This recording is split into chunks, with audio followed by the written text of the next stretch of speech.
Энэ бол Бухтын чулуун хөшөө. Уг бичээс нь манай эртний 584 онд хамаарагдах бөгөөд Түргийн хаант улсын 4 дахь хаан Таспар хаанд зориулсан утгатай.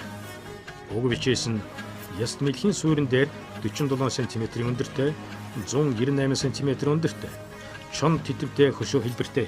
Хөшөөний урд согд хил дээр мөн бичээсүүдтэй.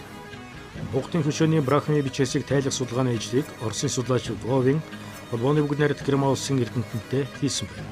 Хөшөөн дээр Түргийн үеийн хаадын нэрс, бурхан шашны агуулгууд нэр томьёо байгаа нь Түргийн өмнө Монгол угсаатнуудыг байгуулсан Жужаан буюу Нэрвны үеийн хаант улсын үед бурхны шашин хүчтэй дэлгэрч төрийн шашин болсныг баталсан үйл явдлыг өгүүлсэн.